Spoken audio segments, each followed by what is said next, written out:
Hello students, आज हम next topic study कर रहे हैं और टॉपिक है स्टूडेंट्स वेव ऑप्टिक्स का चैप्टर हमने कंप्लीट कर दिया है, जिसमें हमने हाइजन प्रिंसिपल्स के बारे में स्टडी किया, इंटरफेरेंस के बारे में स्टडी किया। आज हम उससे ही रिलेटेड कॉन्सेप्ट बेस्ड क्वेश्चंस हम डिस्कस करेंगे। तो आप ये क्वेश्चंस भी आप ज़रूर स्टडी करें, तो ये आपके लिए काफ़ी हेल्पफुल रहेंगे। एग्ज़ाम से रिलेटेड मैंने कुछ क्वेश्चंस मैं लेकर आई हूँ, इसमें कुछ न्यूमेरिकल्स भी हैं, तो आप इनको भी आपने डिस्कस करना है। तो स्टूडेंट्स आप देखेंगे क्वेश्चन नंबर 1 ये है, consider interference between two sources of intensities I and 4i। Intensities की जो वैल्यू दी है हमें हमारे पास वो है i और 4i। What will be the intensity at points where phase difference is given pi/2 और pi। तो स्टूडेंट्स हमारे पास फेज डिफरेंस की वैल्यू दी हुई है, pi/2 दिया है और पाई दिया हुआ है।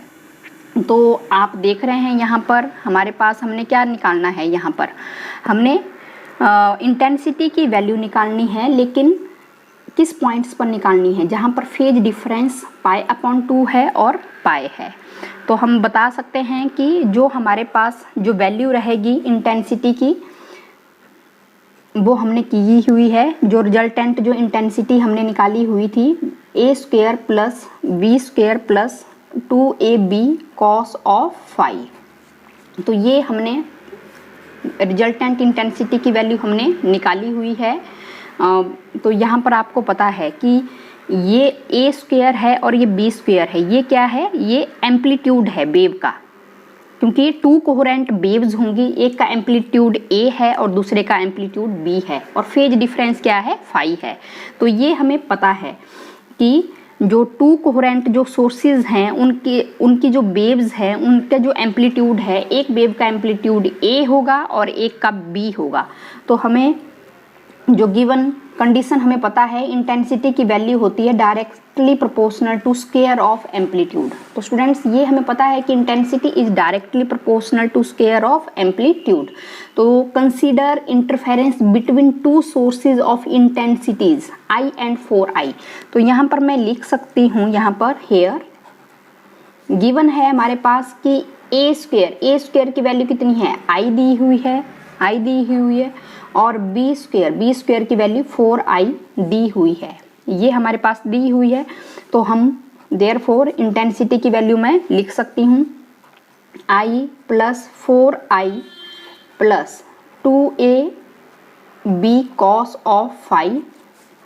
तो यहाँ पर भी मैं लिख रही हूँ i प्लस 4i, 2a की जगह हम लिख देंगे यहाँ पर a की वैल्यू कितनी आ जाएगी स्टूडेंट्स, √i आ जाएगी, और b की वैल्यू भी हमारे पास क्या आ जाएगी, √4i। तो इसको मैं 2√i लिख सकती हूँ।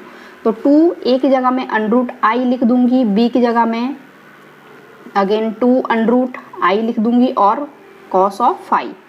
तो ये i प्लस 4i प्लस 2 2 जा 4 और √i² cos ऑफ फाई। तो स्क्वायर से √ कैंसिल हो जाएगा और हमारे पास i plus 4i plus 4i cos of phi. तो ये हमारे पास वैल्यू आ रही है इंटेंसिटी की, और i प्लस 4i कितना हो जाएगा students, 5i plus 4i cos of phi.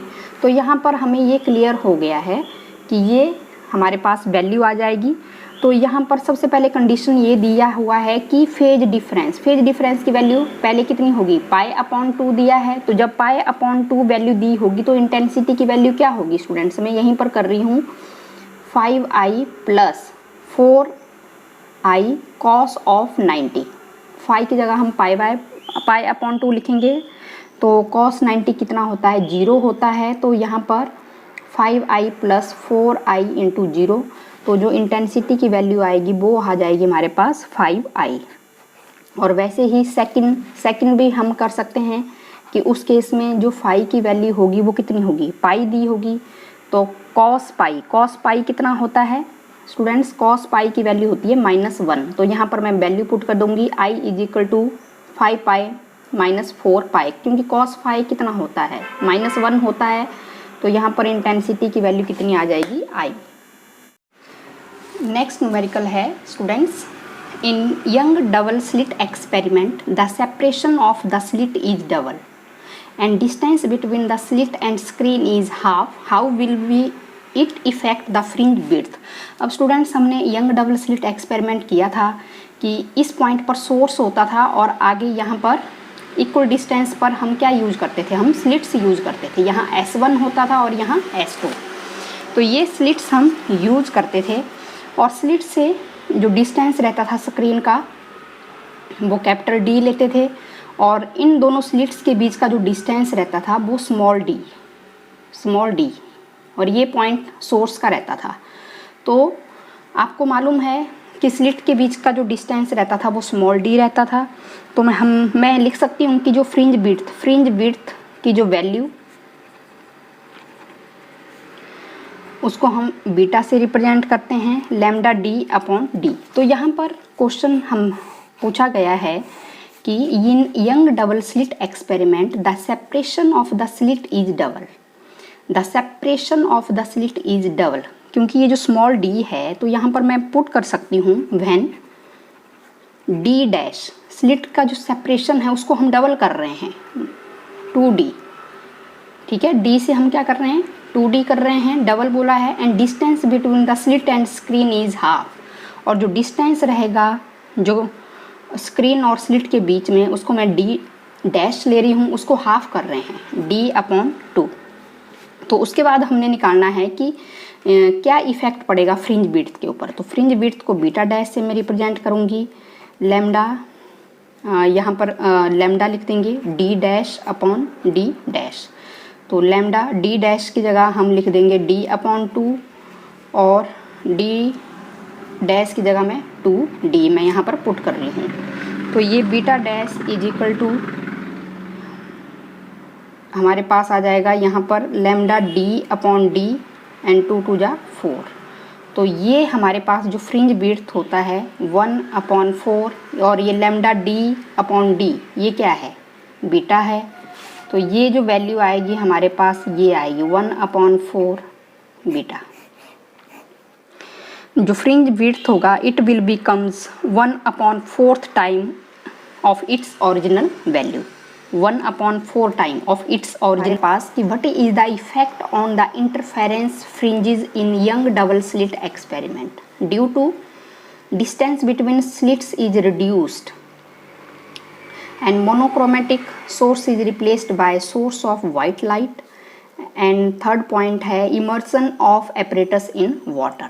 तो स्टूडेंट्स हम देख रहे हैं अगेन वही पॉइंट आएगा कि यहाँ पर हमारे पास सोर्स रहेगा, इसके इक्वल डिस्टेंस पर हम क्या लेते हैं, हम स्लिट्स लेंगे S1 और S2 स्लिट्स लेंगे और ये इसके बीच में ये स्क्रीन रहेगा और इन दोनों के बीच का जो डिस्टेंस रहेगा वो कैपिटल D रहेगा और इन दोनों स्लिट्स के बीच का जो डिस्टेंस रहेगा वो स्मॉल d रहेगा। तो हमें स्टूडेंट्स ये भी मालूम है कि जो फ्रिंज विड्थ की जो वैल्यू हमारे पास रहती है beta is equal to lambda d/d, ये वैल्यू हमारे पास रहती है। तो यहाँ पर ये बता रहे हैं कि जो स्लिट का जो डिस्टेंस है जो स्मॉल d है उसको हमने कम करना है। जब हम इसको रिड्यूस करेंगे, कम करेंगे तो आपको पता है इन्वर्सली प्रोपोर्शनल आ रहा है, beta is inversely proportional to slit distance. अगर ये डिस्टेंस हम कम कर रहे हैं तो फ्रिंज विड्थ क्या होगा, बढ़ेगा। तो फ्रिंज विड्थ क्या होगा, बढ़ेगा। तो उसकी वजह से जो स्क्रीन होगी वो एक सिंगल फ्रिंज ही क्या कर देगी, उसको ऑक्युपाई कर देगी, कवर कर देगा पूरा का पूरा स्क्रीन को एक सिंगल फ्रिंज ही, ठीक है। या तो डार्क फ्रिंज ही कर सकती है या तो फिर ब्राइट फ्रिंज ही, पूरे ओवरऑल स्क्रीन में एक ही फ्रिंज आपको दिखेगा।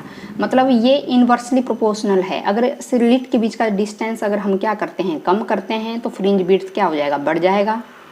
और बढ़ने की वजह से क्या होगा इस केस में, क्योंकि हम स्लिट्स को क्या ला रहे हैं, क्लोज ला रहे हैं एक दूसरे के, तो जो फ्रिंज विड्थ होगा वो ऑटोमेटिकली बढ़ेगा क्योंकि इन्वर्सली प्रोपोर्शनल है। और जो स्क्रीन होगी वो एक सिंगल फ्रिंज से ही क्या हो जाएगी, कवर हो जाएगी। और सेकंड केस ये है कि अगर हम मोनोक्रोमेटिक सोर्स को अगर हम किसी वाइट लाइट से रिप्लेस कर दें, तो स्टूडेंट्स मोनोक्रोमेटिक क्या होता है, एक ऐसा सोर्स होता है जो सिंगल वेवलेंथ वाली लाइट को एमिट करे। मोनोक्रोमेटिक ठीक है। मोनोक्रोमेटिक, ये source of light is said to be monochromatic if it emit light of single wavelength.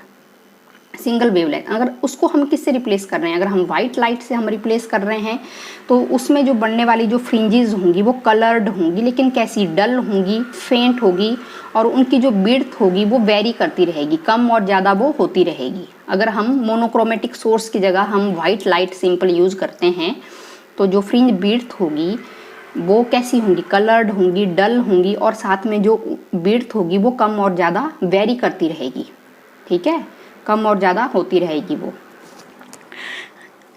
तो इस तरह का पैटर्न वहाँ पर ऑब्टेन्ड होगा अगर हम मोनोक्रोमेटिक लाइट को किससे हम रिप्लेस करते हैं, वाइट लाइट से, वाइट लाइट से।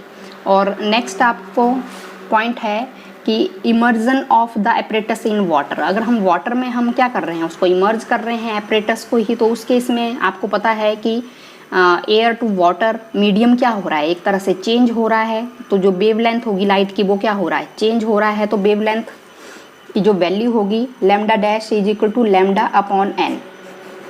तो अब वाटर का केस है तो n इज ग्रेटर देन 1 होगा। अगर इसकी वैल्यू ग्रेटर देन 1 होगी तो आपको पता है कि लैम्डा डैश की वैल्यू क्या होगी, इससे कम हो जाएगी अगर n इज ग्रेटर देन 1, क्योंकि कहाँ पर एपरेटस हमने इमर्ज किया है, वाटर में। तो वाटर के केस में n की वैल्यू ग्रेटर रहेगी, तो ये जो लैम्डा डैश है इसकी वैल्यू क्या आ जाएगी, कम आ जाएगी।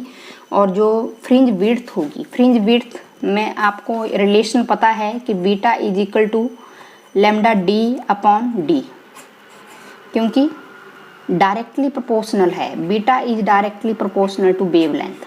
फ्रिंज विड्थ की वैल्यू डायरेक्टली प्रोपोर्शनल आ रही है वेवलेंथ के। अगर फ्रिंज विड्थ अगर कम होगी तो वेवलेंथ भी क्या होगी, डिक्रीज होगी, ठीक है। तो इस केस में आप बता सकते हैं कि जो फ्रिंज विड्थ क्या होगी वो डिक्रीज हो जाएगी, क्योंकि लैम्डा डैश की वैल्यू क्या आ रही है, कम आ रही है, कम आ रही है। तो उस केस में जब कम आएगी तो फ्रिंज विड्थ भी क्या होगी, कम हो जाएगी, फ्रिंज विड्थ विल डिक्रीज।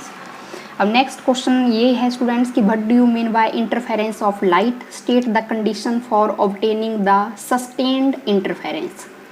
तो हमें पता है कि इंटरफेरेंस ऑफ लाइट क्या होता है, और ये क्वेश्चन भी एग्जाम में पूछ लिया जाता है कि state the conditions for obtaining the sustained interference.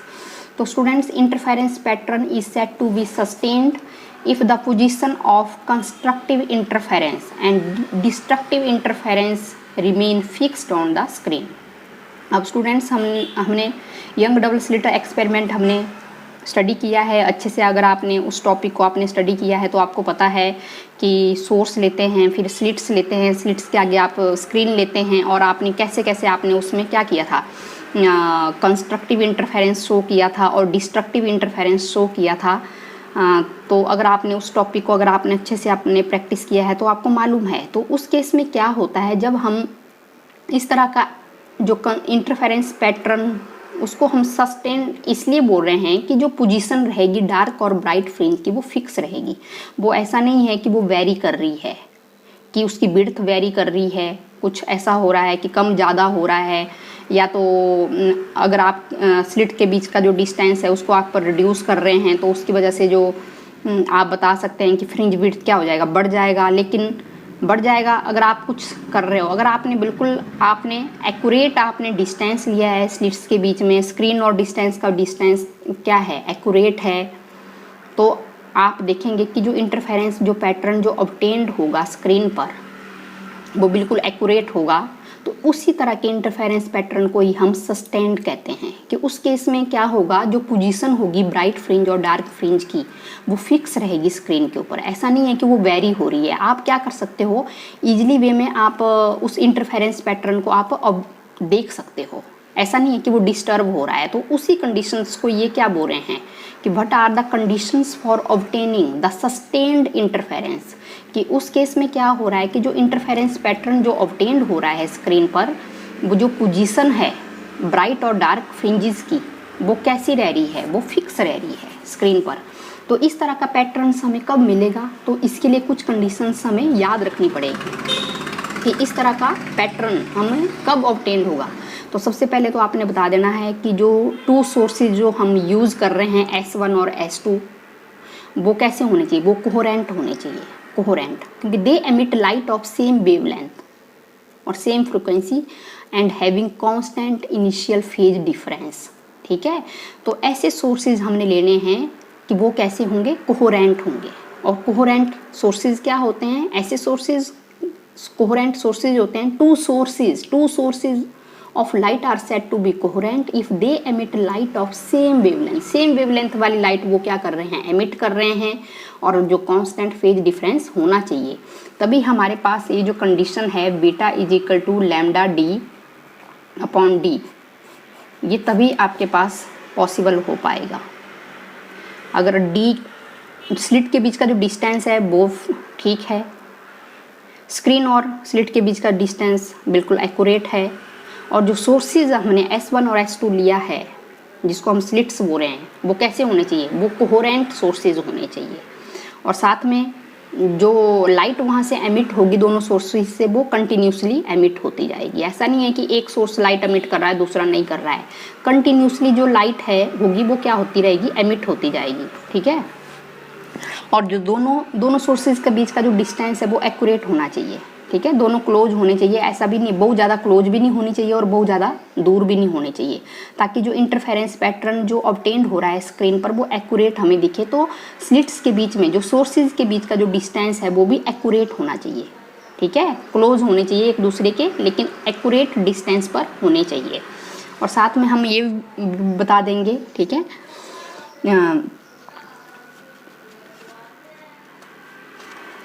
और साथ में आपने ये भी बताना है कि the two coherent sources of light should be narrow होनी चाहिए, और साथ में जो डिस्टेंस रहेगा कोहेरेंट सोर्सेज और स्क्रीन के बीच में वो बहुत ज़्यादा स्मॉल नहीं होना चाहिए। और हमने कैसी लाइट यहाँ पर कौन सी लाइट हमने यूज़ करनी है, मोनोक्रोमेटिक हमने सोर्स का हमने यूज़ करना है यहाँ पर। ठीक है, कैसा सोर्स हमने यूज़ करना है, the light should be monochromatic to eliminate overlapping of pattern because each wave length corresponds to one interference patterns। तो ये हमें पता होना चाहिए। अब नेक्स्ट क्वेश्चन ये है स्टूडेंट्स हमारे पास कि why don't we obtain an interference pattern with two coherent sources widely apart। अब यही क्वेश्चन आ गया, अगर दोनों सोर्सेज के बीच में डिस्टेंस बहुत ही ज़्यादा है तो उस केस में हमें इंटरफेरेंस पैटर्न क्यों नहीं बनता हुआ दिख रहा है, तो वो यही कंडीशन है, आपने बताना है beta is equal to lambda d upon D.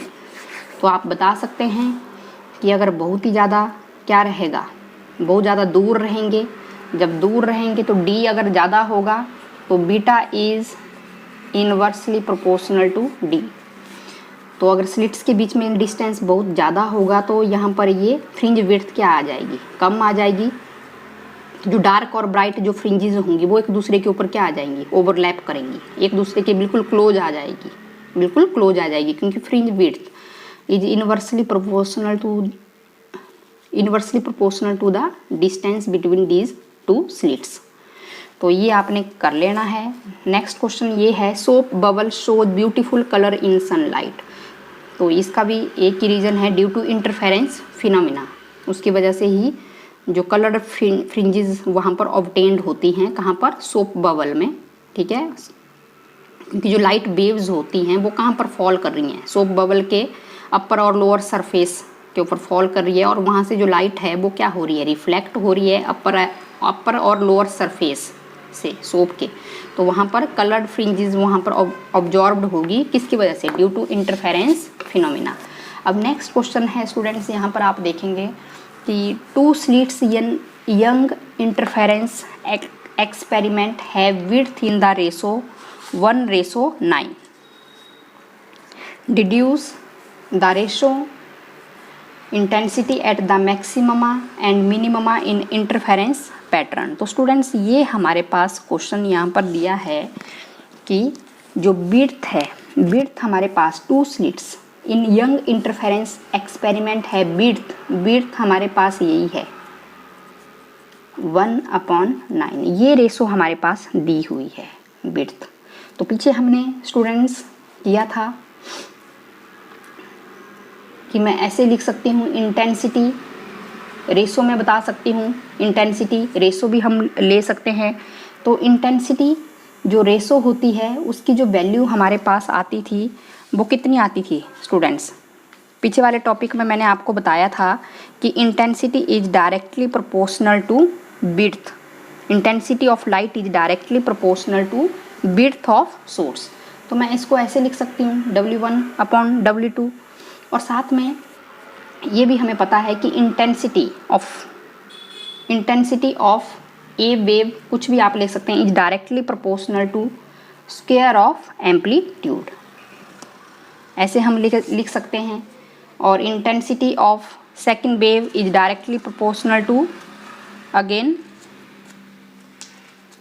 Square of amplitude. तो यहाँ पर मैं ये इंटेंसिटी हमें पता है कि डायरेक्टली प्रोपोर्शनल टू रहता है स्क्वायर ऑफ एम्पलीट्यूड के, और यहाँ पर मैं इसको ऐसे भी लिख सकती हूँ। अब जब हमने ये यहाँ पर हमने पैटर्न यहाँ पर हमने कर लिया है, तो ये इंटेंसिटी की जगह मैं ऐसे लिख सकती हूँ स्क्वायर ऑफ एम्पलीट्यूड W1/W2, और यहाँ पर आपके पास आ जाएगा A1/A2 अंडरूट W1/W2, क्योंकि ये हमने किया हुआ है स्टूडेंट्स एक्सप्रेशन, क्योंकि जो इंटेंसिटी होती है, intensity is directly proportional to the width, जो विड्थ होता है उसके डायरेक्टली प्रोपोर्शनल रहती है वैल्यू। तो अब मैं यहाँ पर विड्थ की जगह मैं क्या लिख सकती हूँ स्टूडेंट्स? मैं इसको इस फॉर्म में भी लिख सकती हूँ A1/A2² इज इक्वल टू 1/9 हम लिख सकते हैं यहाँ पर, और A1/A2 is equal to under root 1/9 और A1/A2 1/3। तो ये हमने एम्पलीट्यूड रेशो हमने निकाल दिया है।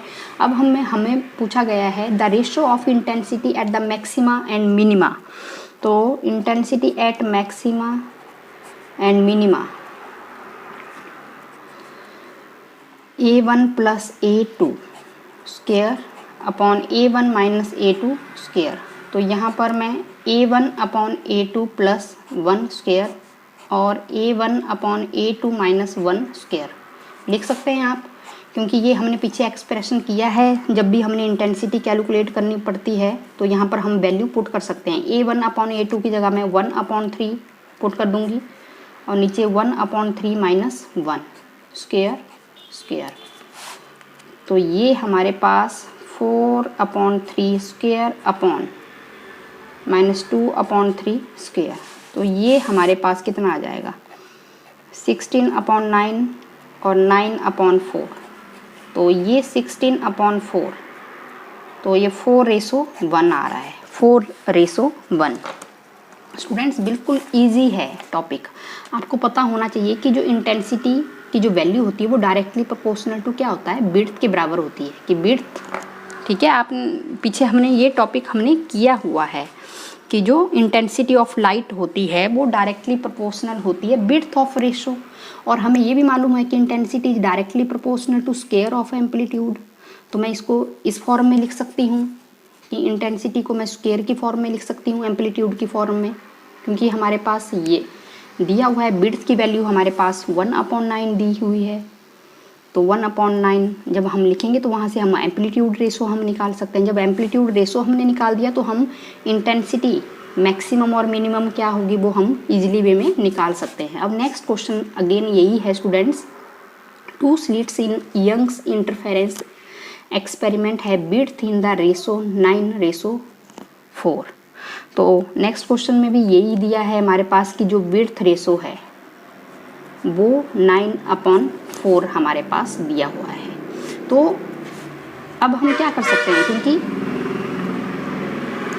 विड्थ रेशो जो दिया है इसकी वैल्यू डायरेक्टली प्रोपोर्शनल टू रहेगी इंटेंसिटी ऑफ लाइट जो हम लेंगे रेशो, और इंटेंसिटी की वैल्यू क्या होती है, directly proportional to square of amplitude रहेगा, और यहाँ पर भी स्क्वायर ऑफ एम्पलीट्यूड रहेगा।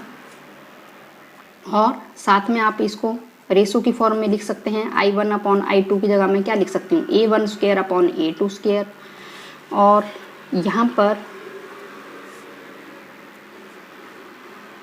पर मैं I1/I2 लिख रही हूँ और W1/W2, और विड्थ रेशो हमारे पास 9/4 दिया है। तो I1 अपॉन I2 9/4 डायरेक्टली मैं लिख रही हूँ क्योंकि ये दोनों आपस में क्या रहते हैं, डायरेक्टली प्रोपोर्शनल रहती हैं वैल्यूज़। अब मैं इसको रेशो की फॉर्म में ले रही हूँ। अब साथ में मैं इंटेंसिटी क्या होता है, directly proportional to square of amplitude A1 square A2 square 9/4।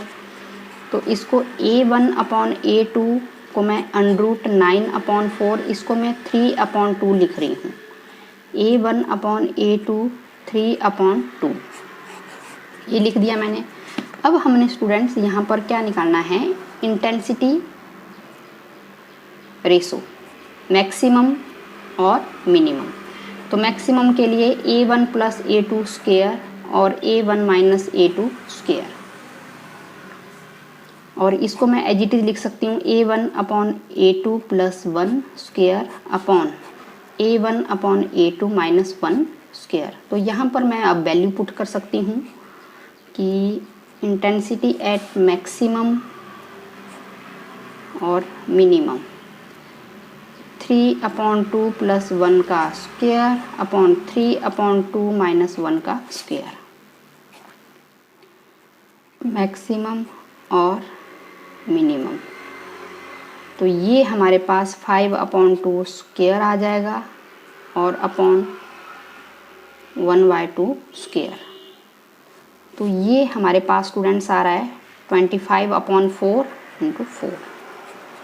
तो ये जो रेशो आ रही है वो 25:1 आ रहा है, 25:1 आ रहा है। तो आप इस तरह के न्यूमेरिकल्स भी हम क्या कर सकते हैं, सॉल्व कर सकते हैं प्रैक्टिस के लिए। बिल्कुल इजी है। अगर आपने टॉपिक अगर आपने अच्छे से स्टडी किए हैं तो आप इनको इजी वे में आप कर सकते हैं। अभी हम और भी न्यूमेरिकल्स हम क्या करेंगे, प्रैक्टिस करेंगे। Okay, thank you.